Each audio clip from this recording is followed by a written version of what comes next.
Hey everybody, this is John Paul Kersey. Just going to talk today about the Loupedeck. The Loupedeck is a totally dope thing. It advanced my editing like far and beyond.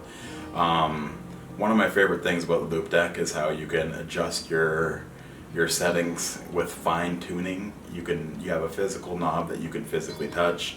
You can adjust the contrast, you can adjust the brightness, the hues, the saturations, and the temps, and you can customize the controls.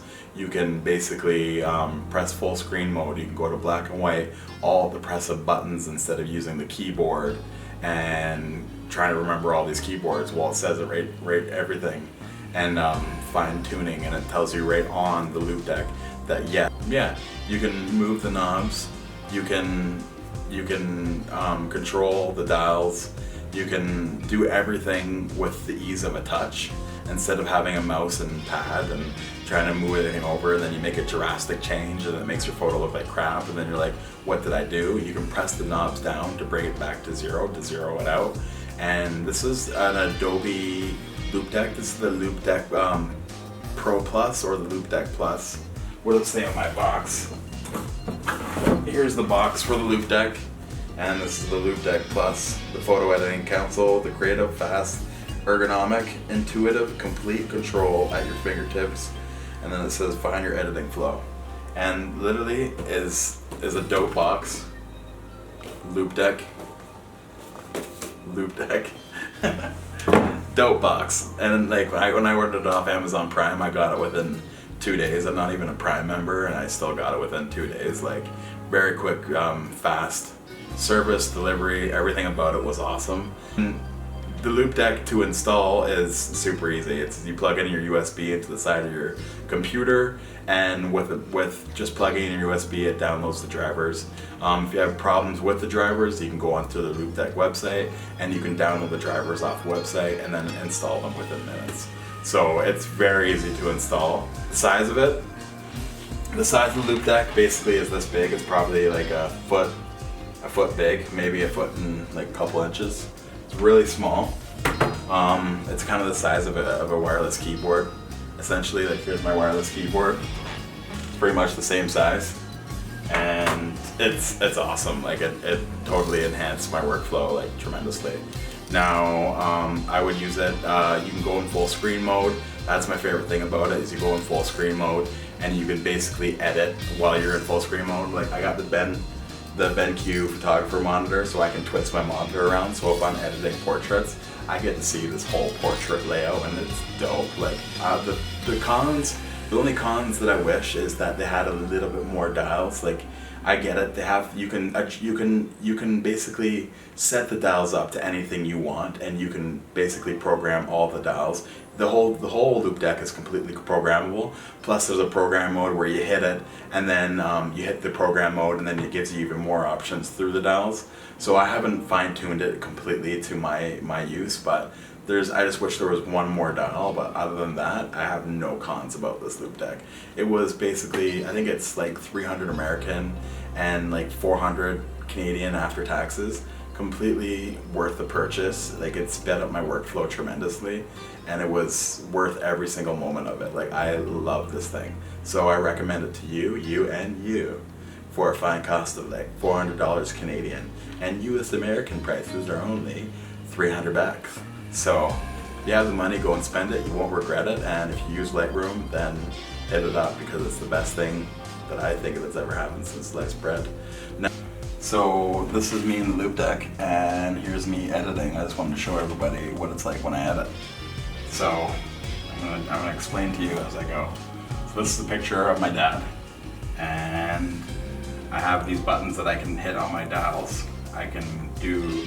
So here's how I do it. I go shadows, I bring them back a little bit. You can see how it brightens up the whole thing, and I can adjust it, fine printing, adjusting through that. So I'm bringing out the reds in the background. And then the highlights, I'm gonna bring down just a little bit on the Loupedeck Plus. And see, I can bring them down. I can bring them down drastically, or I can turn them up drastically. And I'm just gonna edit it like that. And if I want to bring the value back to 0, I just hit the highlights button and it brings the value back to 0. So I crank it up, put it back to 0, and then just hit the button. Maybe I'll use a little bit of highlights in this to bring out his flesh a little bit. We got a little bit of sweat you can see on the thing there, so bring down the whites just a little bit. And then I think I'm gonna do the contrast.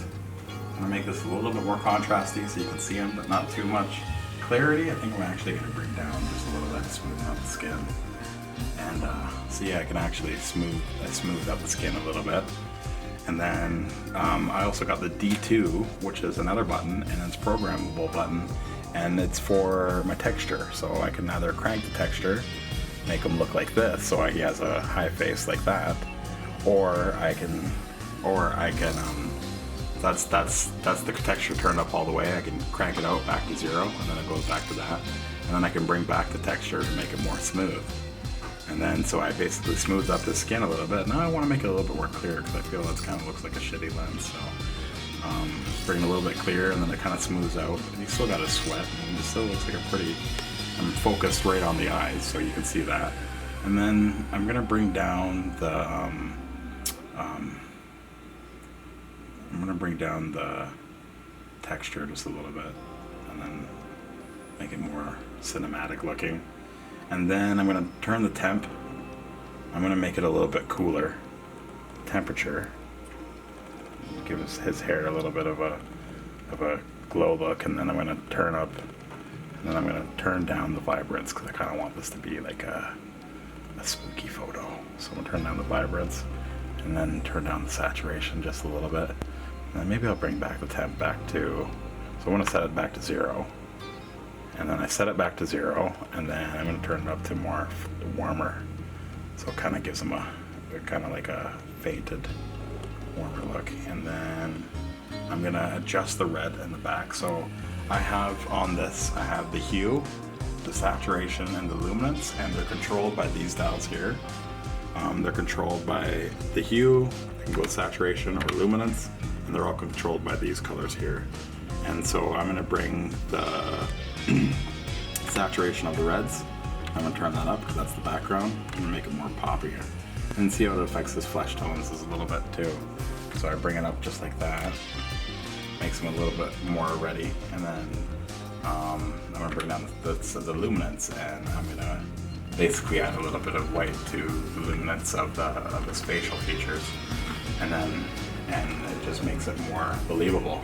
So that's an edited picture of my dad. Now I want it to be a little bit more softer, so I'm going to bring back down the textures and just soften him up. I know he's not all peachy, and he's lived a hard life, and he's a smoker, so he's got quite the futures, but I think that's the gift of editing, is that you can bring back the future of people and make them feel good about themselves. So that's that photo. He's a gorgeous man, as we all know, Paul. Temperature, I think I'm gonna just warm it up just a little bit. And then, yeah, so that's what I would say. Now that's the full screen mode. I'm gonna press the screen mode button, and I can press the screen mode button, then I can hit before and after, so I can see what my edit looks like on this side. That's what I just edited, and that's what it looked like before. So there's a little bit of a difference. And then, so now I'm just gonna go hit it again. And that's the screen mode, and then that's that. I wonder if I can do before and after in screen mode. I don't think I can, but no, you can't. But so I hit the screen mode, and then that's him. That's what the photo looks like after editing it. And then I can even go to black and white if I wanted to. It's just a click of a button. It's kind of like you have all the buttons on here that's on the right. Just have to figure out your fingertips, so it's not like you're sitting there going at. But even black and white looks pretty nice. Like that actually looks better in black and white, I think. Then I'd have to re-edit the photo to black and white, but that does look nice. It's a nice finished product of my dad, and it looks pretty lifelike. So when I hit it, screen mode, bam, it's him. And then I'd say it looks like a pretty good picture of my dad. And then if I want to export it, there's an export button. Hit export, and then it brings the export menu right up. And then I already got my Shutterstock menu already pulled up, and then I hit export, bam, all that with a click of a button instead of using the keyboard and all that. Now I got the Loupedeck, and it just makes editing so seamless and so easy. Now I can do a more in-depth editing, but that's just the quick of a whim edit to just do it very quickly and show you how quick you can actually edit a photo with just making slight touch-ups. Like it's good if you had like 1,000 photos to edit, it would work very quickly. That's about it. Thanks. Now, have a good night. This is the Loupedeck, basically my Loupedeck review, and I got really one bad thing, and it's I use out of control dial. Don't really have too many bad things about it. I use it all the time. I'm always out taking pictures. As I said, I'm a hobby photographer, and I'm always taking pictures, so it's totally worthwhile. But anyways, hit me up. Have a good night, day, or evening, and I'll see you in another video. Ciao.